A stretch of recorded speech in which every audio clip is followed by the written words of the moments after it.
Yeah, 1 2 1 2. Hey yo, AC. 1 2 1 2. Mic check. Welcome to the Calvin Dean Show. It's Super Wildcard weekend, and man, wow, it's been a while since I've been in front of the camera, and finally, guys, it's gonna be fun. It's gonna be fun, guys. I mean, a lot of things going on. Guess what? Bill Belichick parting ways with the New England Patriots. We knew that was going to happen. We knew that Vrabel's gone from Tennessee. I mean, everyone's gone. I mean, the Chargers are revamping. Michigan Wolverines. Yes, congratulations to the Michigan Wolverines for winning the NCAA Men's Championship. What a great game that was. And Saban from Alabama's gone. I mean, I just, everyone's, retiring. I think it's out with the old, in with the new type of thing. Even Pete Carroll is stepping down as the coach, which I guess he's going to remain in Seattle in an advisory position. But man, here we are, Super Wildcard weekend. Like I predicted, yes, guys, I predicted, if you listen to my shows, I predicted that Lamar Jackson would win the MVP this year. That's why I got the Ravens jersey on, right? And I predicted they would be in the Super Bowl along with the San Francisco 49ers. I even predicted their records at the end of the year and hit it right on. Guys, you got to listen to the show. It's a great show. Great thing about Lamar Jackson, and I just know he is just one of the best quarterbacks I've seen in a long time. I mean, they took down the 49ers. They dismantled them. They dismantled almost every single team lately, and then 49ers picked up Ndamukong Suh. The 49ers are loading up Brock Purdy, one of the best quarterbacks in the league. I think he's like second up for the MVP, and the remarkable Lamar Jackson, right?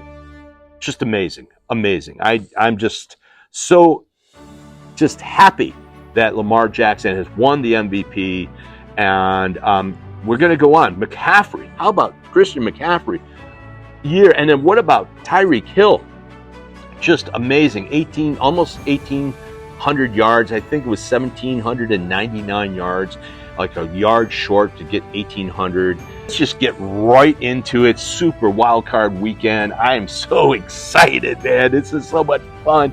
We have the first game. We have the Cleveland Browns going into Houston, playing the Houston Texans with CJ Stroud, Rookie of the Year CJ Stroud, and then Joe Flacco from the Cleveland Browns. The quarterback is just amazing. Joe Flacco is just amazing. Just coming out, he was on his couch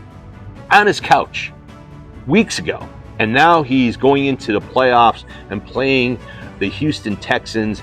Last time they played, the Cleveland Browns beat them.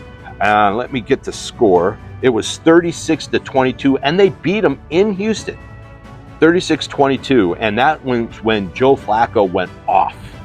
And once again, you have to look at who's who. We have the 16th ranked offense for the Cleveland Browns. We have the 12th ranked offense for the Houston Texans. We have the number one defense in the league, Cleveland Browns, going against the number 14th defense of the Houston Texans. We have the number 19th passing of the Cleveland Browns and the number 7. Yes, number 7, CJ Stroud, number 7 in the league for passing. And then we have the rushing. We have number 12 for Cleveland and number 22 for the Houston Texans. On paper, they look identical. They really do, other than the defense for the Cleveland Browns. I don't know if Cleveland's going to be able to hold them down this time. I mean, they scored 22 points on them last time. Cleveland scored 36 points. I'm telling you, Flacco looks really good. Will Flacco be Flacco? You know what I mean. Will Flacco be Flacco? The guys, he's throwing interceptions all the time, but will that lose the game for them, right? I mean, will CJ Stroud be able to dodge the rush of Cleveland? Cleveland's rush is just remarkable. That's why they're number one. I don't know if he'll be able to really compensate and beat the Cleveland Browns in this one. So, I mean, in all reality, guys, I am going to pick the winner of the Cleveland Brown Houston Texan game. Ready? The winner goes to the Cleveland Browns. Congratulations to the Houston Texans for having an amazing season. Let's just go on to the next game. We have the Miami Dolphins, who are just hurt. I mean, they're number one offense, number one passing, number 6 in rushing, and number 10 in defense. We have the number 2 defense in the league, the Kansas City Chiefs, going against the number 1 offense. Amazing. Number 9 offense for the Chiefs, number 6 passing, Patrick Mahomes, and number 19 rushing for the Kansas City Chiefs. Now, I mean, you have to look at this game. I mean, Kansas City, it's in Kansas City. This is a tough game. Now, the Miami Dolphins, they are hurt, guys. They are so hurt. They got a lot of people hurt. The Cheetah's been banged up. Mozart, they don't know if he's going to be playing. Same with Waddle. They have a Chubb. They lost Chubb for the year. They had to actually go out and get guys off a practice squad, get guys that have been on their butt, laying around watching football at home. And Houston, who had played 7 games for the Carolina Panthers this year, but he had been cut. Now they have him on the team. They're trying to hold it together. It's going to be tough, guys. It's in Kansas City, and I mean, how can you beat Travis Kelce, Patrick Mahomes, and Taylor Swift? Come on. Love Taylor Swift. Love you. Travis, Jason, I love your show. Always watch your show on YouTube. Guys, tune into their show on YouTube. Amazing show. And this is a hard game for Miami. I mean, they're really down against it. Their backs are against the wall. But you know what? Sometimes when an animal is forced into the corner and their back's up against the wall, they strike back. So you just have to watch that.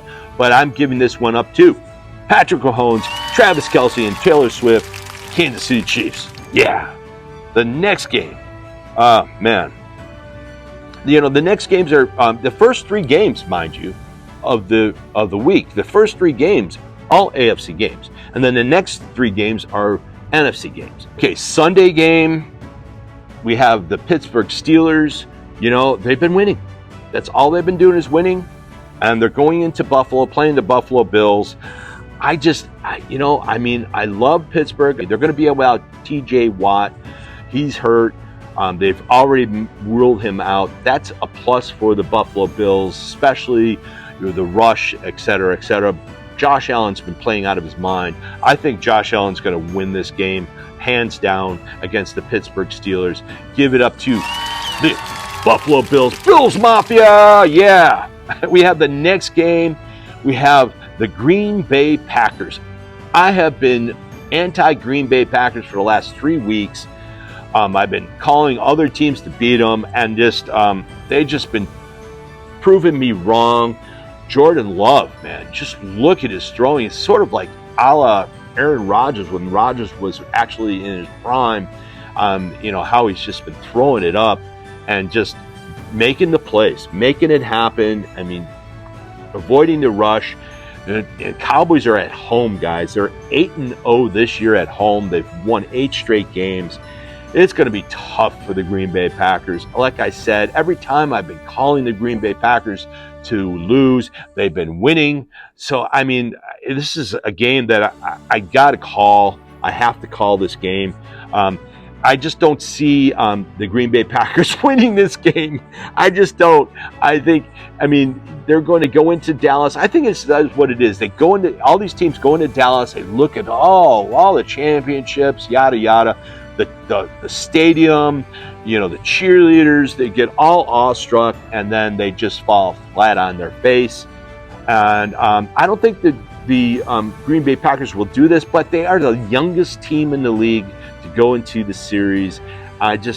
I just don't see them beating the Dallas Cowboys. I see the Dallas Cowboys eking out a win by 1 point over the Green Bay Packers. Give it up to the Dallas Cowboys. We have the next game. We have Sunday night football. We have the Los Angeles Rams going into Detroit, playing the Detroit Lions. Now, Laporta, he might be out. He hurt his knee last week. I have no idea why they were starting the starters, Detroit. I just don't know why. I mean, I would have sat everyone and just been relaxing until you get into the playoffs, because you're already in the playoffs. What a lame brain idea that was for the coach. I'm sorry. I can't believe that they actually did that. I really don't. I just don't believe it. I can't believe it.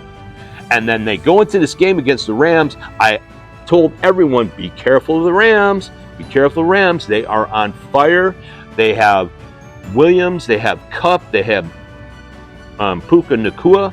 They have Matthew Stafford. This is kind of an interesting game. Matthew Stafford was a Lion, got traded to the Rams, won a Super Bowl, right? And then Jared Goff went to Detroit, right? And now Matthew's going back to Detroit, playing a playoff game against the Detroit Lions, the team that traded him. And now Jared Goff has something to prove, right? I don't know. The Lions, the way the Rams have been playing, this is going to be my upset special of the week. I'm calling the Los Angeles Rams to beat the Detroit Lions in Detroit. Don't hate me, all my family from Detroit. Trust me, guys, I would love to see the Detroit Lions win. I just don't think they are going to win this game. I think it's going to be like 24-23. It's going to be a real tight game. But the Los Angeles Rams are going to be the victors in this game. Give it up to the Los Angeles Rams. Upset special. All right, guys. The last game is Monday Night Football. I mean, did you see Jalen Hurts' his middle finger? I mean, it was literally bent weird. It was like gross test. And it was his throwing hand. Now, A.J. Brown got hurt, his knee. They're saying he was just hyperextended it. That's what they're saying. But he hasn't practiced. Smith hasn't practiced. Swift hasn't practiced. I mean, and Jalen Hurts, I mean, that's his throwing hand, guys. It looked like he dislocated his finger. That's what I think what happened. I don't know if it's broken or not. I think it was a dislocation.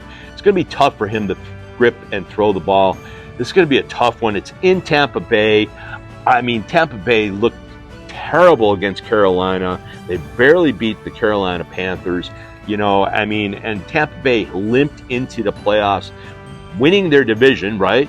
I guess it's not limping, but come on, 9-8, I consider that limping. Eagles are 11-6. They kind of limped in. I mean, you can't win every single game. I think all the Eagles fans and everyone who supports the Eagles, they think they're going to win all the time throughout the whole year like last year. But I think the teams were well aware of it. They had a tougher schedule, not like a Miami schedule. Miami literally has the lowest power ranking of all the teams in the playoffs, the lowest power ranking. And there's a reason for it, is that they've only beat one team that had a winning record. One team, and that was the Dallas Cowboys, who are terrible on the road. And they beat them.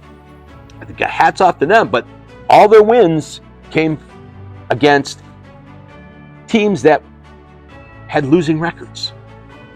I mean, Cheetah had 1,800 yards, but come on, against teams that had losing records. Just think of it if Puka Nacua had games against losing record teams, or even OBJ. I mean, look at Baltimore's, the teams that they played, and look at their record. Look at the San Francisco 49ers. Look at their record and the teams they played. Nothing but really hard teams. And what are they? 13-4. Come on, guys. Really? I mean, think about it. The San Francisco and Baltimore are in a league of their own at this time. I think the only team that will scare the Baltimore Ravens is the Buffalo Bills. Kansas City, I think they'll beat the Miami Dolphins, but they will just beat them. You know, and with the Philadelphia Eagles and the Tampa Bay Bucks, I mean, the Tampa Bay Bucks could turn around at home and really lay the wood to Philadelphia. Philadelphia's defense is just terrible, guys.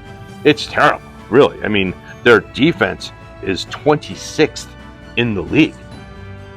This is the team that went to the Super Bowl last year. The Philadelphia Eagles, they could actually virtually lose this game, but on paper, they're 8th in offense. And the Tampa Bay Bucks are 23rd. They're 26th in defense, and the Bucks are 23rd. Third, again, 23-23. The passing, 16th.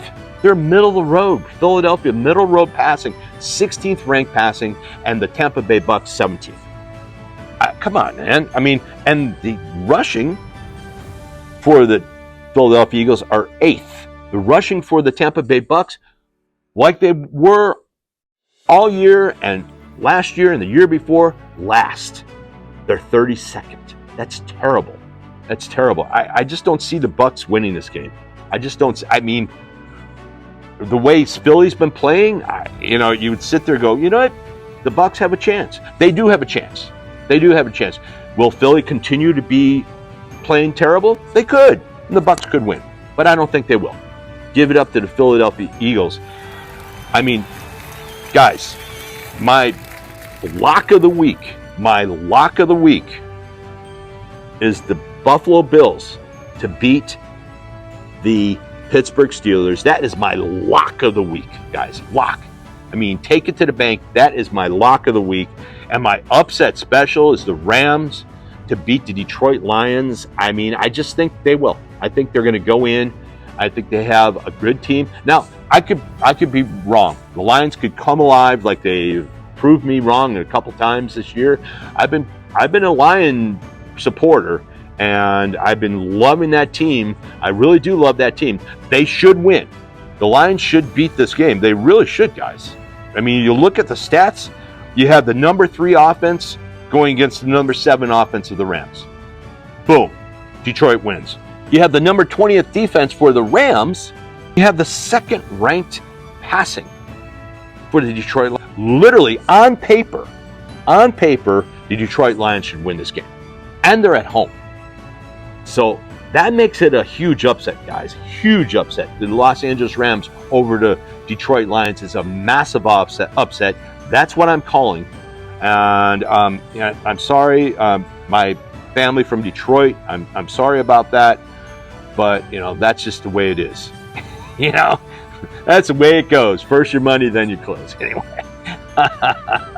Thanks so much for listening. I will see all of you next week. Thank you, Calvin Dean.